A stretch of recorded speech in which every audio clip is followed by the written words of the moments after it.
Estávamos a gravar aqui um bocado de Rumtown e hoje temos connosco Edinho. Bem-vindo. Muito obrigado.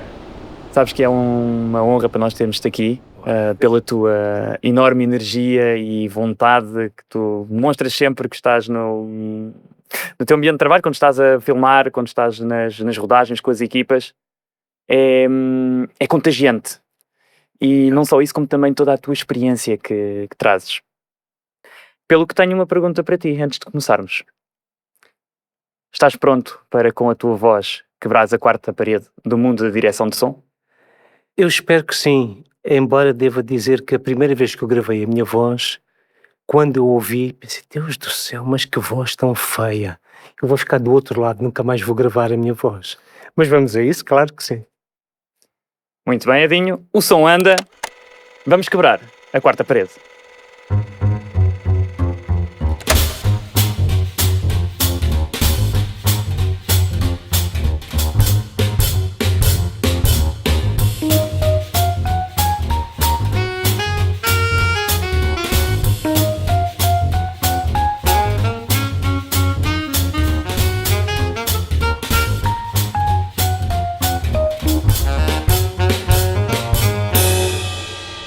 Edinho, tu vens de um background de engenharia Sim, e também sei que vieste de Moçambique. sim. Conta-me lá como é que no meio disto tudo vais parar ao mundo do som. Sabes que, não foi nada pensado, não foi nada programado. O mundo do cinema é engraçado porque um dos negócios do meu pai em Moçambique eram precisamente salas de cinema, mas isso é passado. Só que aos 10 anos depois da independência, em Moçambique, a guerra, aquelas coisas todas, os meus pais decidiram vir para Portugal. Assim foi, vim para Portugal, comecei a estar cá e por aí fora. Eh, eu sempre achei que queria ser engenheiro eletrotécnico, eu tenho uma paixão por eletrónica e comecei de facto na eletrónica desde do secundário, eu andei numa escola técnica, e a minha área era precisamente eletrónica. Agora, curiosidade ou não, coincidência ou não, eh, tudo ou quase tudo o que eu fazia fora do âmbito curricular, fora aqueles trabalhos que eram determinados pelos professores, tinha a ver com áudio. Construía mesas de mistura, amplificadores, colunas, parte das festas da escola eram dadas com algum equipamento que eu fazia, o outro que fazia amigos e colegas. Lembro-me perfeitamente de uma altura que estávamos a preparar uma festa na escola, uma festa grande, e não tínhamos mesa de mistura. Então eu disse: "Não há problemas, eu construo uma mesa de 4 vias, eu construo uma." E passei a noite toda entre desenhar o esquema da mesa, construir a placa, porque nessa altura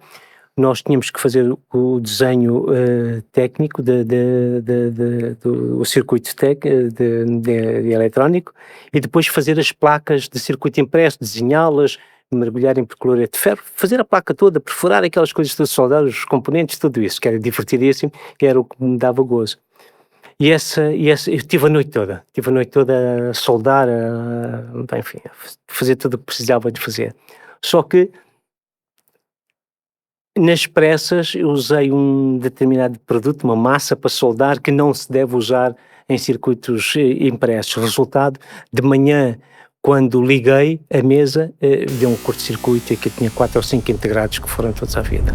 Tive que dessoldar tudo, limpar, voltar a mas isso dava-me um prazer muito grande, era algo que me alimentava e depois às vezes queria construir outra coisa, tirava peças deste para aquele, então isso e eu acho que esse background é fundamental, porque quando mais tarde, eh, por um caminho que depois te explicarei, acabo por, seguir para o cinema, acabo por experimentar som, por outra influência, evidentemente, mas as coisas faziam muito sentido para mim. Eh, porque é que isto liga aqui, como é, qual é a impedância de saída deste aparelho e qual é a impedância de entrada do outro, coisas que muitas vezes, não quero ofender ninguém, como é evidente, mas às vezes passam um pouco despercebidas para um ou outro colega, para uma outra pessoa do meio, para mim eram naturais, porque vinha da minha formação na parte de eletrónica. E o áudio, o som, foi uma coisa natural. Surgiu por brincadeira, no meio do meu curso de eletrónica, acabo por fazer um curso de técnico, um curso técnico de áudio, só para. Eu gosto de aprender, eu ainda hoje que estudo, invento sempre alguma coisa para estudar. E então acabo de fazer esse curso, depois por bondade muito grande de um senhor que já faleceu, acabo de ter a oportunidade de estar a fazer uma outra formação fora, fui fazer essa formação, as coisas correram bem, também tive essa sorte que as coisas foram correndo sempre bem, e surge um primeiro trabalho, mais pequeno, depois surge um outro trabalho, depois surge um outro trabalho, depois surge um documentário, e as coisas vão sucedendo e vão acontecendo. Entretanto, eu venho para cá, volto aqui para Portugal de novo, surge uma série grande, uma série em que rodámos durante um ano, a série era americana, mas com uma parte de produção alemã também, rodámos em diversos países, na altura ainda a União Soviética, imagina, rodámos lá, rodámos na Alemanha, aqui em Portugal também, N países. Aí ainda como boom operator, atenção. É importante falares disso, porque marca o teu Sim. início nesta parte profissional. Sim. E queria explorar contigo um bocadinho esta parte de boom operator antes de passares para a parte que agora fazes mais, Sim. que é esta direção de som, Sim. toda esta parte de gravares, Claro. editares, portanto, montagem Sim. e tudo mais. Como é que era fazeres esse trabalho de boom operator? Estares com a tal perche, Eu a tentar a captar o som? Eu devo dizer que adoro o trabalho de boom operator, tenho enorme respeito, sei a dificuldade que é, sei a exigência que é e deixa-me muito triste e de alguma forma desapontado quando por vezes alguns produtores, não tanto em cinema, acho que em cinema tem algum respeito, mas por exemplo em publicidade, às vezes até em televisão, não tem o respeito necessário por um boom operator.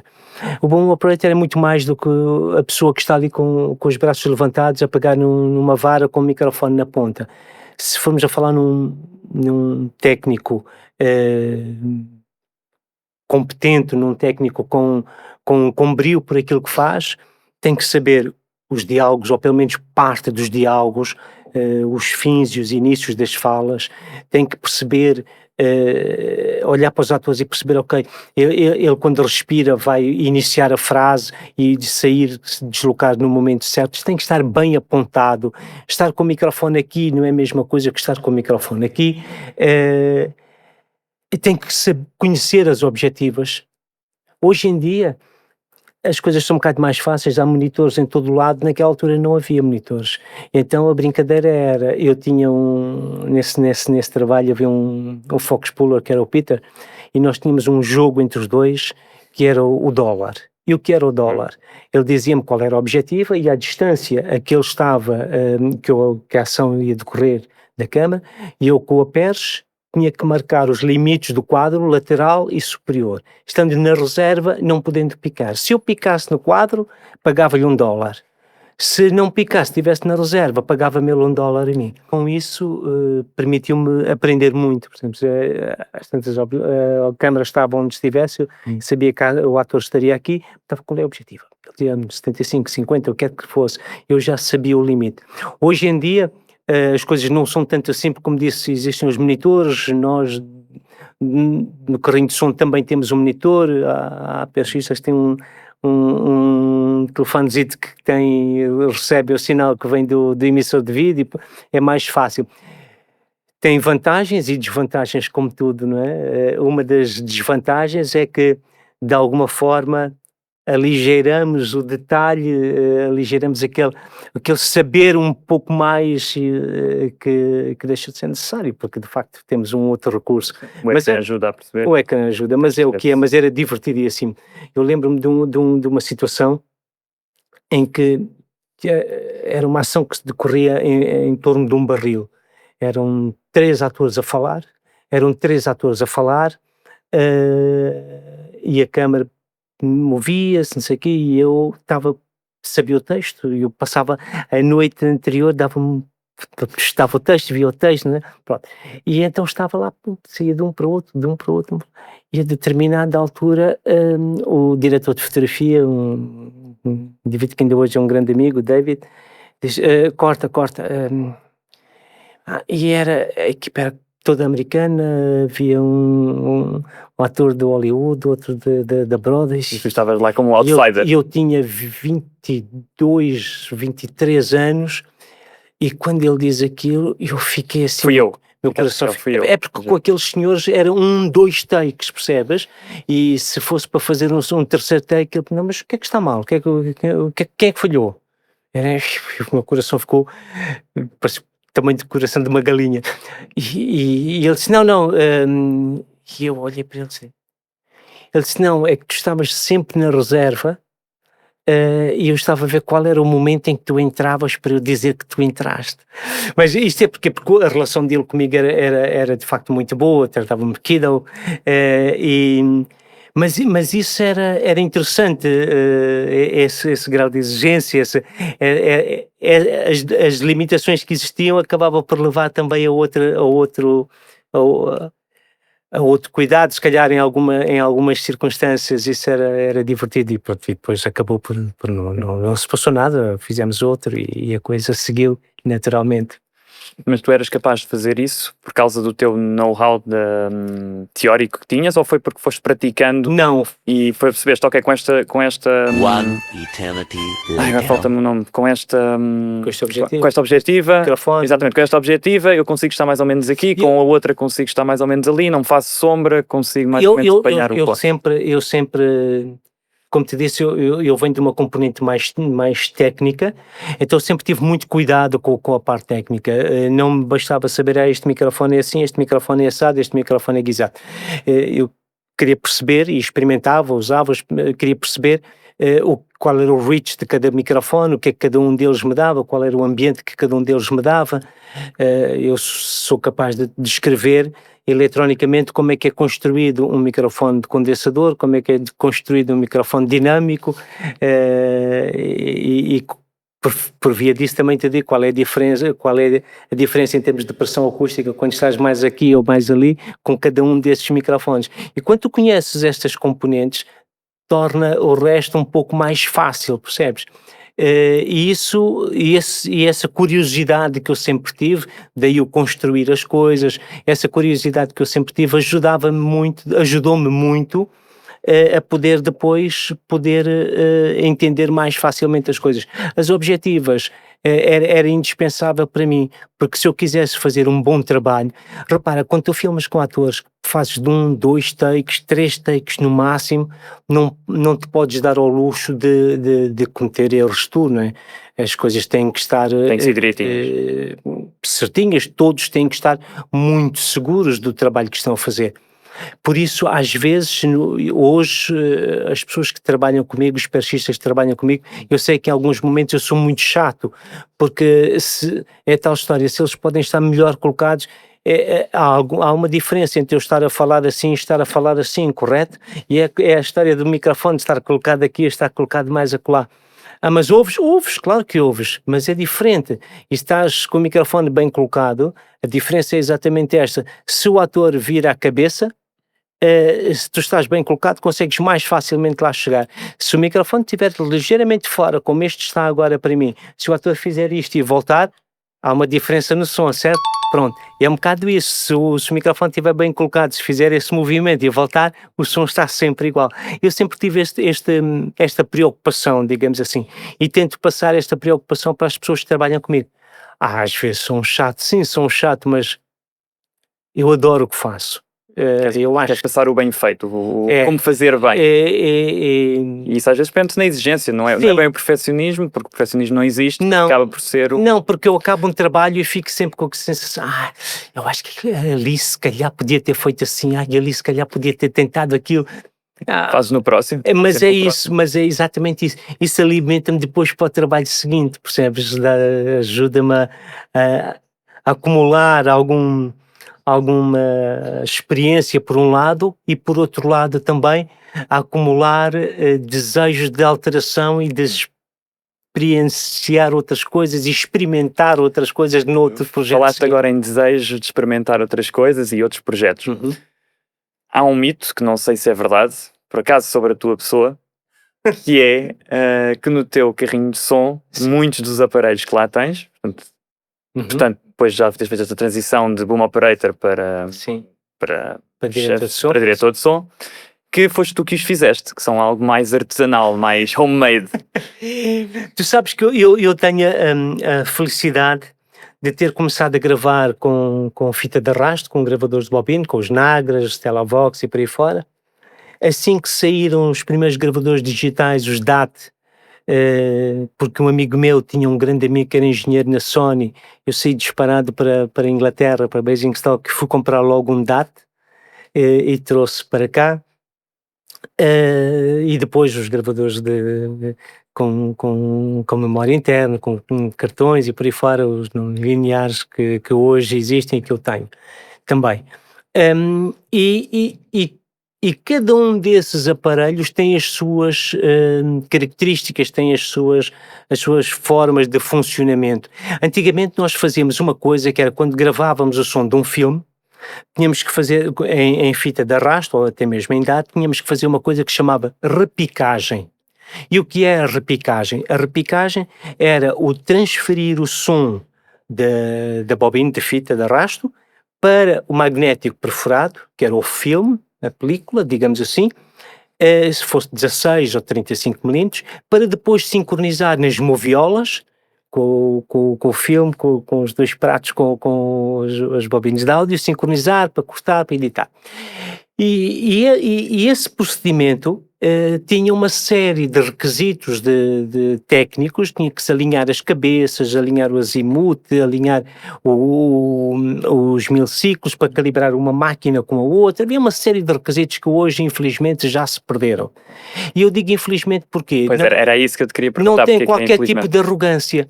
O que tem é que o digital tem muita coisa absolutamente maravilhosa, mas depois tem o outro lado, que é há coisas que nos passam ali um bocadinho em passant, sabes, em termos de conhecimento, porque deixam de ser absolutamente necessárias, digamos assim. Só que não são. E quando é que não são? Não são quando surge um problema. Quando surge um problema é que... e agora? Né?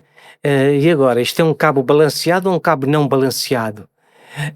E as pessoas ficam, mas um cabo tem uma ficha com 3 buraquinhos.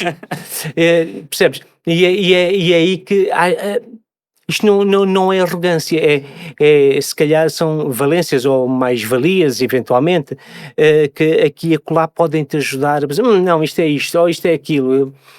Mas achas que houve diferença na qualidade de som desde que passou de analógico para digital? Achas que ficou melhor, ficou pior, manteve-se? Não posso dizer isso. O que eu te posso dizer é que facilitou muito o nosso trabalho. Entre editar em magnético perfurado, em fita, e editar em digital, não tem comparação possível. Fazes add new track e crias mais uma pista e metes mais uns ruídos de passos, mais uns folhas, mais uns passarinhos ali, mais um ambiente acolá, e não era assim. Na altura era muito mais difícil, mais complexo, nada disto era possível. E de facto hoje, do ponto de vista tecnológico, abriu uma série de possibilidades. Eu acho mesmo que tecnologicamente o som chegou, a evolução foi mais rápida do que a evolução da imagem propriamente dita. Depois com os surrounds e os Dolbys e os Atmos e por aí fora, portanto a evolução foi, na minha opinião, mais rápida. Acho que dá-nos muitas outras possibilidades, sem dúvida. Para ti, qual é que foi digamos assim, o ponto ou o marco que marcou a evolução da passagem do antigo para o moderno? O que é que apareceu que mudou tudo? Tu sabes que quando passou da fita de arrasto das bobines para a cassete digital, para a DAT digital audiotape, havia aquela ideia de que era um formato transitório, mas foi um transitório que durou, eu não me quero enganar, mas aí na casa dos 10 anos. Mas logo aí, nessa altura, se começou a perceber, ok, há aqui um outro caminho que vai acontecer. E depois, quando surgem os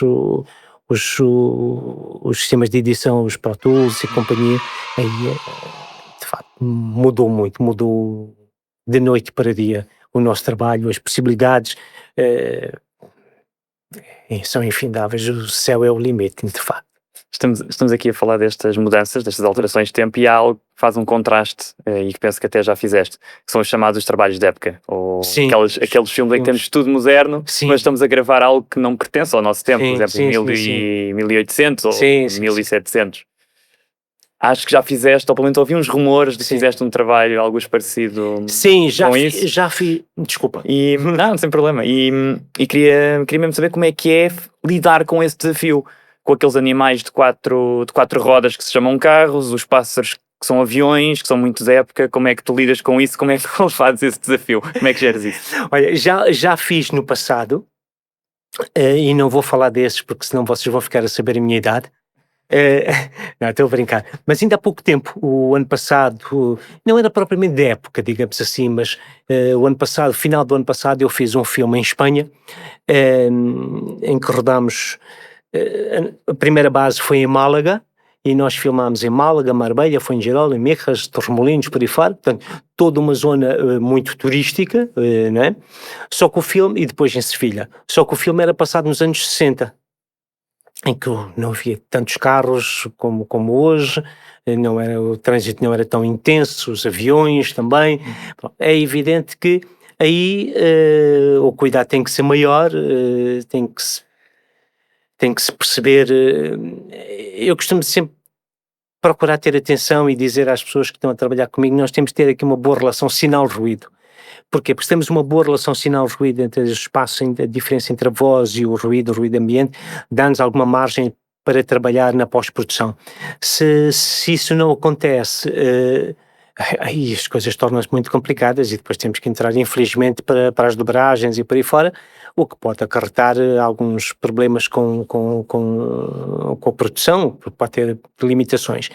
E o que eu faço e o que eu fiz neste caso, por exemplo, foi que conversei com os meus perchistas, eram os dois de lá, espanhóis, disse, vamos tentar estar salvaguardados para todas as soluções, tínhamos muitos emissores, dois perches quase sempre, e pedi-lhes exatamente essa atenção, o cuidado, se puder estar aqui, não estar aqui, estar sempre o mais próximo possível.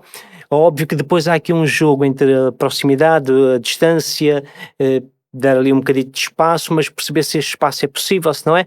Há todo um cuidado extra que é preciso ter, na minha opinião, para perceber, ok, isto é possível, isto não. E eu, como tenho também um estúdio de pós-produção, um pequeno estúdio de pós-produção, isso dá-me algum conhecimento, alguma mais-valia para perceber, ok, este ruído eu consigo facilmente limpar. Este não, que este já começa a ser um problema. E eu recordo-me que estávamos a filmar uma situação, isto foi em Torremolinos, aviões, pessoas, o que é que acontece? Eu expliquei aos pensionistas essa necessidade desse cuidado, dessa atenção. Nós estávamos com muito equipamento, estávamos salvaguardados, evidentemente, como eu gosto de estar sempre, porque senão não estou confortável, e tentámos gravar dar à pós-produção todas as possibilidades, desde a percha, os emissores e por aí fora. E depois foi o que eu disse, o facto de eu ter um estúdio de pós-produção permite-me também ter uma noção mais precisa, ok, este ruído eu consigo limpar, este não é possível limpar. Nunca digo ao realizador ou ao produtor, não, eu acho que isto limpa-se, hoje em dia há muita coisa, não, eu nunca faço isto. Se eu disser ao realizador, não, isto limpa-se, é porque, em último caso, eu limpo. Caso contrário, se eu não for capaz de o fazer, eu não digo que é possível. Se calhar há coisas que eu não digo que é possível, e é possível porque eu não sei, atenção, existe essa possibilidade, mas eu só digo que é possível fazer isto se eu souber fazer. E esse filme foi um filme que me deu também bastante prazer, porque desse filme todo a única coisa que foi dobrada foi uma frase muito pequenina, porque o realizador depois não gostou da inflexão era uma atriz no caso, não gostou da inflexão da atriz, então resolveu, como ela estava 3/4, resolveu dobrar. E sabe muito bem quando o realizador liga e diz, som está. Mas acho que houve aí um grande desafio que também tiveste nesse projeto, que foi um plano de sequência. Ah, é bem. De 8 minutos, assim, uma coisa muito maluca. 8 minutos, sim, 8 minutos tranquilamente. Então, aquilo era uma piscina enorme, junto ao mar, e a câmara saía daqui, imagina, isto era um bar, um xiringuito, como eles dizem, era um bar, e o empregado chegava com 2 bebidas, a câmara vinha, tudo em steady, a câmara vinha, entregava as 2 bebidas a 2 atores, e eles vinham a falar, vinham, paravam junto a uma reentrância da piscina, estavam mais 3 atores em baixo, eles falavam com um deles, estes 2 com ele, a câmara depois vinha, dava a volta, vinha para as costas destes 2, descobria mais 2 atores, não, mentira, o plano foi tão grande que passa por mais duas atrizes que estão sentadas, fala com ela, eles falam com elas também, sai, para a câmara, descobre mais 2 atores que estão encostados a uma árvore, os 2 enrolados um com o outro, sendo que um deles era pai de um amigo deles. Aí não, eles falam só entre eles, mas baixam um bocadinho a voz, evidentemente, para não ser ouvidos, continuam, dão a volta à piscina, cruzam-se com mais 2 raparigas, sim, 2 atrizes, são estrangeiras, começam a tentar meter conversa com elas, avançam, chegam mais à frente, está mais uma rapariga sentada, sentam-se todos, começam ali mais um diálogo entre eles, a tentar convencê-las a saírem, não sei o quê, não é?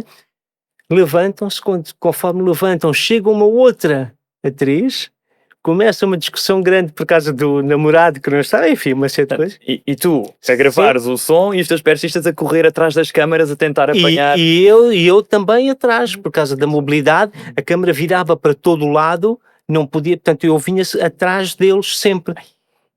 Saímos dali, a câmara vai em direção a uma casa, digamos assim, mais afastada, saem 4 atores de lá, chegam, eles encontram-se, esse grupinho encontra-se, começa uma discussão grande, uma cena de pancadaria. O que é que isso quer dizer? Quer dizer, como há também essa cena de pancadaria, havia uma condicionante em relação aos emissores. Não podias pôr emissores, havia alguns atores que não podias pôr emissores. Porque senão iam a voar, iam na piscina, qualquer coisa assim. E barulho, e mexer, não sei o quê, pronto. Começa ali uma cena de pancadaria, chegam mais alguns, falam mais um bocado, não sei o quê, aquilo acalma, depois há outros, discurso. E a cena depois acaba assim. Foi uma cena muito desafiante. Era isso, muito desafiante mesmo. O realizador estava muito ansioso, o produtor também um bocado, evidentemente. Nós começámos a ensaiar essa cena num dia à tarde, depois acabamos as filmagens, ensaiámos um bocado de movimentação dessa cena. No dia seguinte tivemos toda a manhã a ensaiar e filmámos à tarde. Portanto, não é só chegar a um sítio à hora da rodagem e posicionar ou calhas, entre aspas, e tentar ver só para que o microfone não entre dentro do plano. Há todo um trabalho que... Sim, e tivemos muita sorte também, porque o operador de Steadicam era um indivíduo fabuloso, com uma experiência impressionante, e ele percebeu que havia ali algumas movimentações que de uma perche para a outra, como tínhamos muitas pessoas ali a falar, de uma perche para a outra, a deslocação da posição de uma perche para a outra, podia criar uma sombra ali ou uma sombra acolá. E ele ajudou-nos muito, porque como fizemos muitos ensaios, ele ajudou-nos muito a dizer, ok, então eu não faço logo assim, dou-te este um bocadinho aqui, depois então é que viro para lá. E isso... Eu digo sempre às pessoas com que trabalho, eu acho que o trabalho de som é um trabalho um bocado solitário no cinema, porque quase todos trabalham. Ainda bem que falaste disso, porque estava aqui já a pensar numa pergunta para te fazer, que era o que é que as pessoas interpretam mal sobre aquilo que tu fazes. E acho que essa parte do um trabalho solitário é ótimo, portanto vamos agarrar a partir daí. Eu acho que, pelo menos é a minha opinião, o som é um bocado solitário, é um trabalho um bocado solitário no cinema. Isto porquê? Porque a preocupação maior acaba por ser quase sempre com a imagem. A maquinaria trabalha para a imagem, o guarda-roupa também, para que estejam todos muito bonitos, a eletricidade, evidentemente. O problema do som começa quando chega depois à pós-produção e, isto é um inferno. E eu digo sempre a mesma coisa às pessoas que comigo trabalham. É fundamental que nós tenhamos uma boa relação com o resto das equipas. guarda-roupa, maquinaria, eletricidade, diretor de fotografia, porque a determinada altura, imagina, estamos aqui nesta situação, eu tenho aqui a percha, o plano está mais aberto, tenho uma sombra lá atrás, se eu tiver uma boa relação com o diretor de fotografia, ele pode pôr uma bandeirita ali assim, corta um bocadinho ali a luz e aquela sombra já passa bem. Guarda-roupa, por exemplo, é fundamental. Essa roupa não faz barulho. Essa roupa eu tive tecido e Pronto, tudo eu mais. estive agora, Nuno, como tu sabes, penso que sabes, a fazer um filme na Amazónia, e uma das coisas, criei ali uma relação boa com, não conhecia ninguém, mas criei uma relação simpática com as pessoas todas, por exemplo, a equipa de guarda-roupa, elas foram impecáveis, eu brincava com elas, não sei o que é, uma caipirinha, mais um chopezito. Só que depois, claro, no meio dessas brincadeiras, permitiam-me que elas tivessem o cuidado de me chamar e dizer, olha, este é o guarda-roupa, este é o guarda-roupa todo deste ator, este está bom para podermos gravar vê com lá o som se- e tudo mais. vê lá se há alguma coisa aqui que seja dramática para ti. Houve uma outra coisa, eu também tenho o respeito necessário para não me ceder, não é? Claro. É um trabalho de equipa, toda a gente tem que estar a trabalhar para o mesmo e sem ultrapassar os limites, digamos assim, Ora, nem mais. das áreas. E a regra geral, o que faço, olha, é possível? Achas que esta camisa pode sair? Epá, isto tem muitas lantejoulas, imagina, né? Se puderes não usar muitos colares de pedra juntos para bater. E se chegas às pessoas de forma educada, tranquila, Conseguem-te porque ajudar. este é um meio também de muitos egos, não é? Toda a gente quer ser importante. A única coisa, para mim, a única coisa que é importante ali é o filme. Os atores que dão a cara, evidentemente, mas é o filme. Que é uma parte de ti. Que é uma pequenina parte também é minha. E é para isso que eu trabalho. Eu digo a alguns realizadores, às vezes, se eu peço isto ou se peço aquilo, não é para mim, eu não vou para casa ouvir isto no carro, é para que o teu filme fique com o melhor som possível, pela minha interpretação, né? E então foi muito fácil, por exemplo, saltei já de Espanha, o último de Espanha para a Amazónia, porque de facto houve esse cuidado, nós filmávamos no mato, e então houve esse cuidado e o guarda-roupa teve muito esse cuidado e ajudou-me. Falaste da experiência da Amazónia, que nós, por acaso, já não vamos ter tempo para explorar. Pelo menos agora estamos a chegar ao nosso próximo momento deste nosso episódio, mas quero dizer que fiquei muito sensibilizado com aquilo que acabaste de dizer, deste trabalho de equipa, este cuidado que tu tens com os outros, este carinho, quer com a tua equipa, quer com os elementos dos outros departamentos, e como disseste, é um bocadinho de ti, Sim. é um bocadinho deles, e no final tens um produto final do audiovisual, neste caso um filme, pode ser uma publicidade, pode ser outro tipo de projeto, mas é este trabalho em conjunto. E com a tua energia, que já há bocadinho no início tínhamos falado, acho que é contagiante e que ajuda toda a gente a estar na mesma linha. E com isto, nesta linha que estamos agora aqui a traçar, depois tenho um desafio para te lançar, mas ias a dizer qualquer coisa antes. Sabes, de passarmos. eu cumprimento o estagiário da mesma forma que cumprimento o produtor. É uma pessoa, um ser humano, e para mim isso é o mais importante. Humildade, acima de tudo. Se o driver não chegar a tempo para ir buscar o ator, todo o resto da equipa se vai atrasar. E já trabalhei com algumas vedetas, as estrelas, né? Se sentes ali um bocado de intimidade, mas é assim, é a forma como eu vejo. Eu costumo dizer que eu sou um felizardo, porque eu faço exatamente o que gosto e sou pago por isso.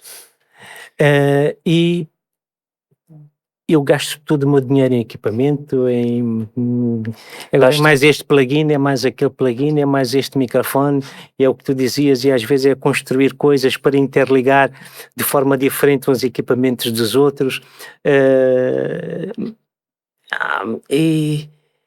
Gostas do desafio? Paixão. Gostas do desafio? Sim. Então tenho algo perfeito para ti, que é os nossos quick shots. Ok.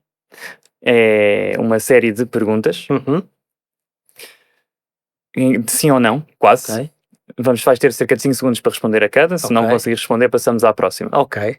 Estás pronto? Vamos, é isso. Tentamos. Qual é que é a tua frase clichê favorita? Ui. Eu não tenho. Há uma que se ouve muitas vezes que é na pós-produção resolve-se. Boa, na pós-produção resolve-se. Isso parece-me bem. E achas que a pós-produção também resolve andares na pizza, sim ou não? Não. O que é que levarias para uma ilha deserta? Tic-tac, tic-tac. Preferes dia ou preferes noite? Prefiro dia. Fez dia. Banda favorita? Banda favorita? Dire Straits. Qual é que é a tua palavra favorita? God, isso é... Sabes que... Queres voltar atrás à da ilha? Não, eu vou responder a isso. Eu não consigo ser muito curto e desculpem-me. Depois podemos repetir se vocês quiserem. Não, tá bom, faz parte. Eu tenho uma história muito intensa. Eu deixei uma parte do meu trabalho. Eu fiz um filme que ganhou um prémio de melhor som no estrangeiro, há muitos anos atrás. Entretanto, nasce o meu segundo filho. E nasce com um problema muito grave. Isto é quase um off the record. E nasce com um problema muito grave. O meu filho, nos primeiros 15 anos de vida, foi operado 15 vezes. 13 delas nos Estados Unidos. Levou-me todo o dinheiro que eu tinha. E até o que não tinha. Vendi equipamento várias vezes e eu recomprei outras coisas e por aí fora. E desisti de fazer cinema na altura, filmes. E os meus amigos diziam, mas é agora que vais desistir de fazer filmes? Era por uma causa maior, era para poder estar com o teu filho. Ponto. Não é sequer discutível isso, não há outra opção. É assim. E a minha frase favorita é amo-te muito, filho, até já. E porquê amo-te muito, filho, até já? Em todas as operações nos Estados Unidos, eu entrava com o meu filho, desde bebê, no bloco operatório. E era eu que o punha a dormir. Pegava nele, punha a máscara, e quando os olhos começavam a revirar, eu dizia-lhe sempre isto: amo-te muito, filho, até já, e dava-lhe um beijo. Este rapaz tem uma história muito intensa. Aos 17 anos, aos 15 acaba as operações, aos 17, a atravessar uma passadeira, é atropelado, projetado a 11 metros de distância, dado como morto no local. A polícia vai-me avisar a casa, e eu, quando chego ao hospital, o que me dizem é que tenho que esperar o pior nas próximas horas. Estava em coma. E eu entrei na sala, depois de muita... Depois dos médicos tentarem demover-me, entrei na sala e vi-o em coma. E fiz exatamente o mesmo. Disse, amo-te muito, filho, até já. Dei-lhe um beijo, achando que ele ia morrer nas horas seguintes. E eu depois posso mostrar-te o meu cartão. Hoje em dia quase não se usa, mas o meu logotipo tem o nome da minha empresa, Surdos, Som para Cinema e Publicidade, passa publicidade, e tem uma waveform. Essa waveform é precisamente a waveform da minha voz a dizer amo-te muito, filho, um beijo e até já. Sério? Por isso, esta é a frase que me acompanha e que me acompanhará para sempre. É a frase que mexe comigo, que me toca o corpo e a alma. Eu adoro o que faço, adoro o meu trabalho. Deixaria tudo por essa frase, ou seja, por esse filho. Já tive muito equipamento, não imaginas a quantidade de equipamento que eu já tive, não imaginas a quantidade de equipamento que eu já vendi para mais operações desse filho. Por isso, essa é a frase que... Foi a tua frase favorita que acabaste de falar, e eu estou um bocado à rasca para encontrar palavras, estou a dizer, que é uma história de vida muito intensa, e que pelo que acabaste de contar é aquilo também que te serve de motivação para o que tu fazes. Sim. Quase digo que é o teu grande pilar da tua vida. Sim, é um trigger para a minha energia. A minha frase favorita, Nuno, eu diria que é amo-te muito, filho, um beijo e até já. Esta frase é quase o meu mantra, é algo que me leva a tentar superar-me, dá-me energia quando estou mais em baixo, ajuda-me a ser mais cuidadoso nos meus trabalhos. É algo... Eu acho que há sempre alguma fusão na nossa vida entre o pessoal e o trabalho, embora as coisas devam estar compartimentadas, mas esta frase encaixa-se de um lado e do outro, não dá para separar. Não dá, sem dúvida. E estou estou mesmo muito, muito sentido com aquilo que acabaste de dizer, porque é uma história desafiante, Intenso. tem o seu intensa, bonita ao mesmo tempo, Sim. pelo desafio, pela luta que está a acontecer. E a frase é linda. E, portanto, avançando então para uma próxima questão, gostava de perguntar se tivesses poder um superpoder, qual é que querias ter? Jesus. Podemos Gostava avançar. de poder deslocar no tempo. Deslocar no tempo, para a frente ou para trás. Para trás. Se tivesse um livro sobre ti, qual é que era o título que darias? Eu escrevi há muitos anos atrás, fui escrevendo algumas notas sobre os episódios que estavam a acontecer com esse meu filho. E um dia, em conversa com um ator, um argumentista, um amigo meu, propus-lhe passarmos essas anotações para um argumento, eventualmente para um filme. Só que era um filme triste, porque de facto o processo em si foi muito triste. E o filme acabava com uma morte. E era-me mais fácil escrever a minha morte, a morte do pai, do que do meu filho. Mas de facto eu sentia-me muito cansado, eu sentia que não conseguia chegar lá. E então o título provisório era Amor de Pai. Há o amor de mãe, né? Mas normalmente as pessoas esquecem-se do amor de pai. Tens alguma coisa na tua lista de coisas a fazer antes de morrer que quisesses realizar?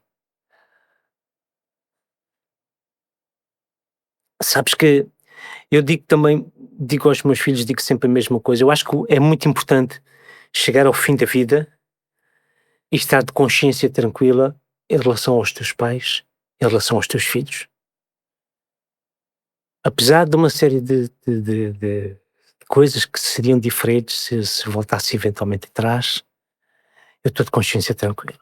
Quer em relação aos meus pais, quer em relação aos meus filhos. A única coisa que eu gostaria, não é de fazer, é porque tenho uma filha mais pequena, era de acompanhar, ainda durante mais alguns anos. Se me perguntares, tens medo da morte? Eu nunca tive muito medo da morte. Mas hoje, espero que ela não tenha muita pressa em abraçar-me, porque a minha filha mais nova tem 12 anos e gostava muito de vê-la, pelo menos, ou acabar a faculdade ou começar o seu caminho.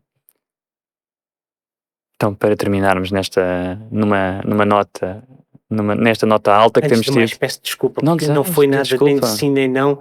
Eu acho que eu não sou... Mas isto é a beleza desta nossa pequena conversa que temos hoje, que não chega ao tempo, que é 1 hora, é muito pouco. Mas A vamos com beleza 15 é esta. minutos, não é? Exatamente, vamos com Pronto, 15. ainda temos 45, estamos à vontade. A beleza é exatamente esta, é estes momentos que surgem destas perguntas que se calhar as pessoas não estão à espera e que de repente desenvolvem algo único e querido e emocional e poderoso no final do Sim. dia, porque é a nossa história. Claro. E por isso é que é impactante. E para terminarmos este momento, este nosso capítulo, se quebrasses a quarta parede da tua vida, o que é que dirias ao público que estaria a assistir? Eu diria que tem que acreditar. Eu acho que as pessoas... Quando a determinada altura eu disse à minha mãe, acho que vou tentar seguir cinema. Mas achas mesmo? Mas acho que sim, mãe. Ela disse, acho que fazes bem. Há poucas coisas, filho, que tu não sejas capaz de fazer. Acredita e vai. Eu acho que é isso, é acreditar. Na altura em que eu decidi começar a trabalhar nesta área, era tão difícil, mas tão difícil. E eu não tinha lobbies, tive que ir atrás, tive que ir fora, lá para fora, e vir e fazer por mim, fazer pelo meu caminho. Eu durante anos a fio ia a Nova Iorque, fazia formações, fazia workshops, mas sistematicamente. Eu acho que é acreditar e nunca dar nada por garantido, sabes? Há sempre mais alguma coisa para aprender, há sempre mais alguma coisa para desenvolver, para fazer, para experimentar, acreditar e ir atrás. Para finalizarmos, que estamos a chegar ao fim do nosso tempo, Estes 45 minutos passaram muito rápido. Estes 15 para os 45 passaram muito Acho que ainda rápido. estou na introdução, ainda nem falei de nada do meu trabalho. Tens alguém a quem quisesse agradecer? Há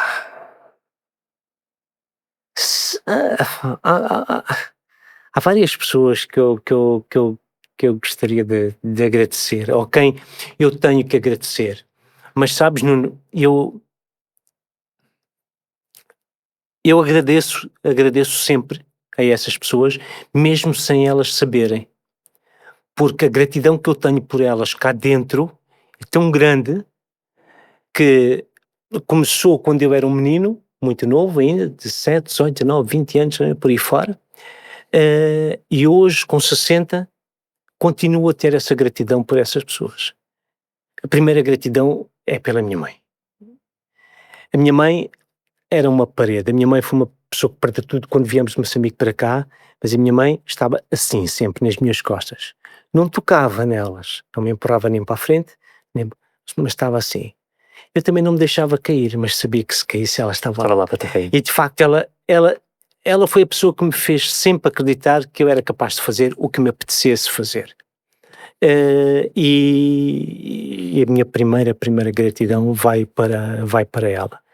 Depois, várias pessoas que foram meus professores, não vou dizer nomes porque vou-me esquecer de alguém, não vou dizer nomes, mas há várias e elas estão todas no meu coração.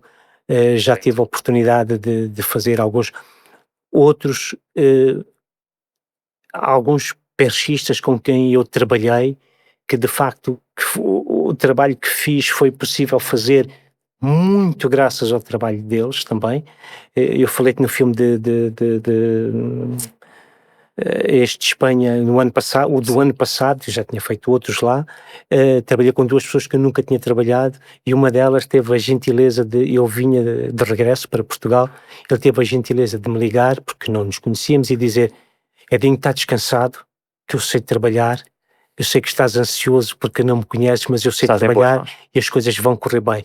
Falámos de equipamento, falámos do que eu ia levar, o que não ia levar, fui ouvindo o que ele ia dizer, e eu tenho que lhes agradecer, porque se este filme, ou esse filme, acabou só com uma frase dobrada, não foi só pelo meu trabalho, não foi só para eu dizer, quero isto assim, e estar ali a misturar. Foi muito por causa do trabalho deles, muito por causa do trabalho deles.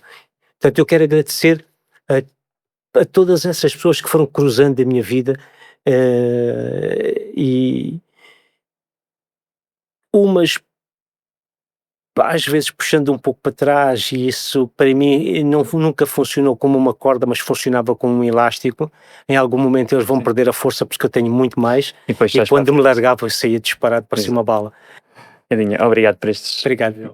Agora é a nossa vez de te agradecer. Obrigado, foi um prazer. Todas estas histórias da tua vida profissional e este momento mais próximo, mais fechado, mais pessoal, mais teu. Sim. Também partilhaste aqui, foi muito, muito importante, e que nós agradecemos imenso por teres feito essa partilha, teres tido essa confiança connosco para o poderes partilhar. E vai haver uma próxima vez para estarmos cá, para continuarmos, como disseste, isto foi só o início. Não vai ser só esta horinha que chega para continuarmos a falar de tudo o que é a tua área, de som e filmes e de edição e de partes técnicas e que tu construíste, como é que não construíste. Portanto, todas estas peripécias que tens. Foi um prazer estar aqui convosco e será um prazer voltar, se assim entenderem. Ok? Vamos ter-te novamente cá, com certeza. Obrigado por tudo. Obrigado a todos. Chegámos ao fim deste nosso episódio da Quarta Parede, onde estivemos com o Edinho e ficamos a conhecer um bocado como é que funciona a parte do Boom Operator, como é que é ser diretor de som, um bocadinho das aventuras e desafios que acontecem neste mundo, e que de facto dá trabalho planear, gravar uma cena de 8 minutos, um plano de sequência enorme, e lutar com as luzes, lutar com as lentes, perceber onde é que vamos estar e como é que vamos estar para que o microfone não pique o plano. Assim sendo, já sabem, não se esqueçam de subscrever, partilhar, comentar e colocar aquele like. Até ao próximo episódio.